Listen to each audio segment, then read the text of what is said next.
Bonjour.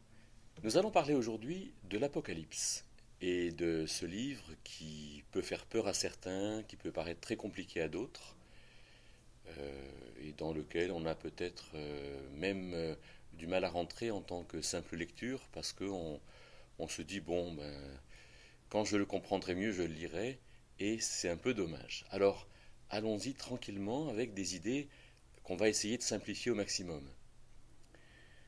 L'Apocalypse, apocalypse, apocalypto, calypto c'est ce qui cache, et apo c'est le fait de retirer.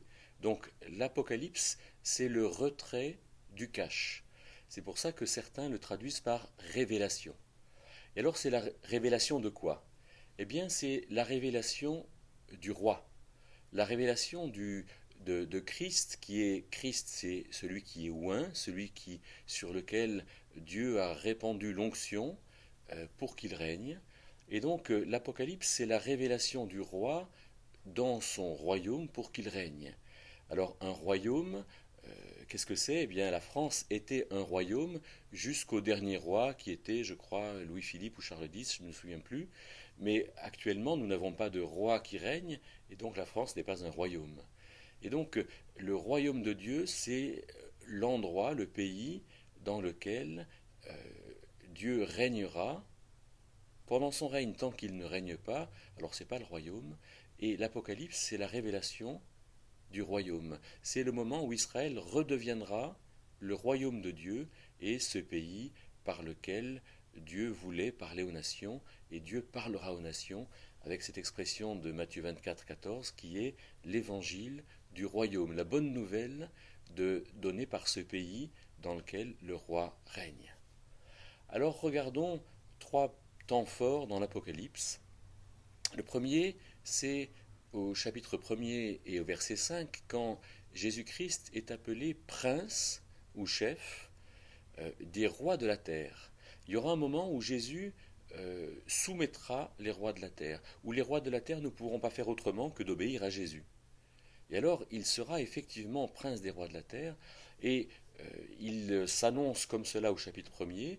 Au chapitre 1er, Jean le voit dans cette vision qui montre sa splendeur, sa gloire. Dans sa bouche, il y a une épée à double tranchant. Il est très impressionnant, il est celui qui va venir régner. Et Jean a peur et il tombe, mais le Seigneur le relève et lui dit ne crains pas parce que Jésus sera celui qui régnera avec un sceptre de fer, mais justement sur les rois de la terre.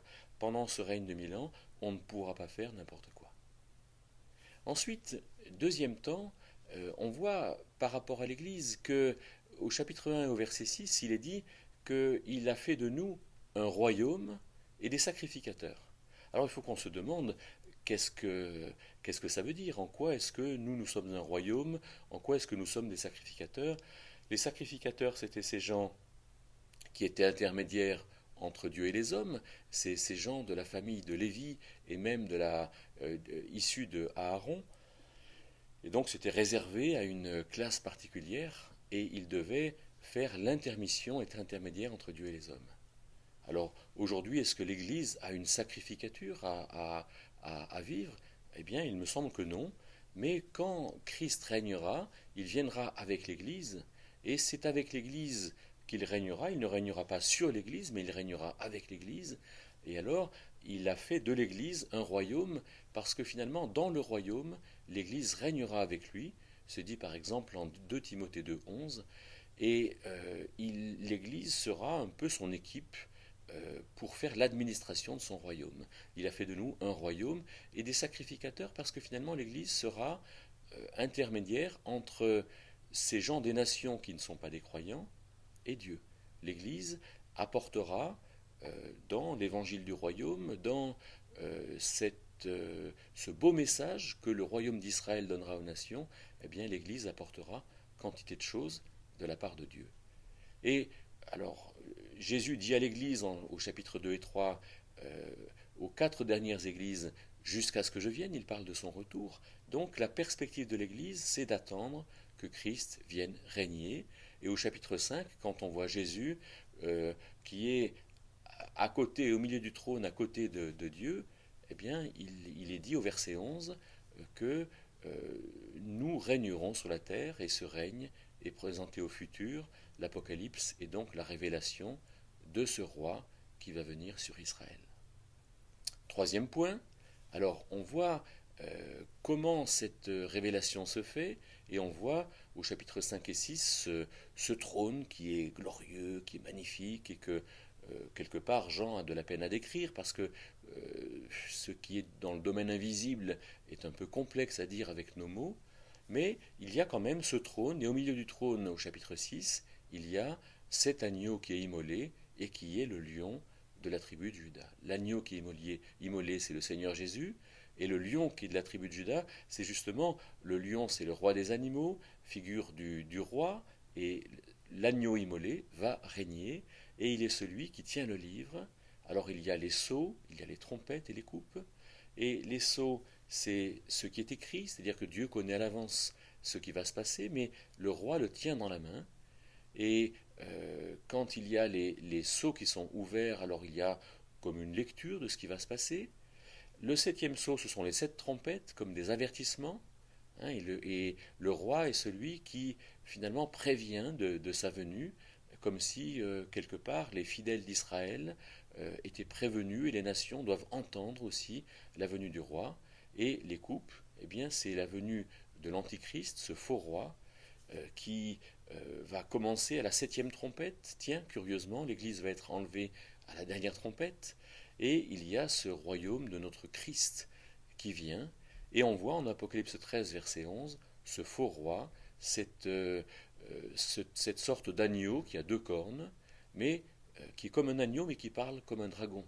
Et donc, le jour du Seigneur va commencer, mais il y a, avant qu'il vienne, nous dit notamment 2 Thessaloniciens 2, il y a cet avènement de l'Antichrist qui est ce faux roi, et qui va répondre à l'attente de tous ceux qui l'auront demandé, c'est-à-dire tous ces incrédules qui seront convaincus ou non par le faux roi.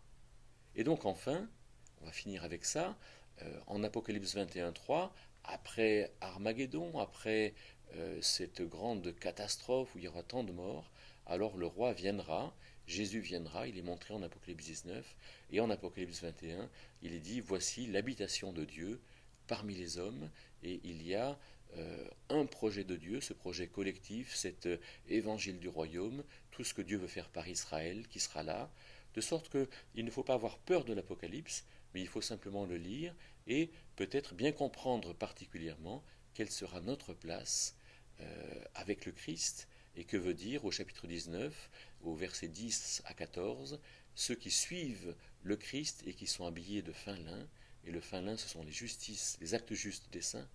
Alors quelle sera notre place? Qu'est-ce qu'on y fera? Voilà des questions qu'on peut se poser. En attendant, découvrons avec intérêt cette révélation du roi.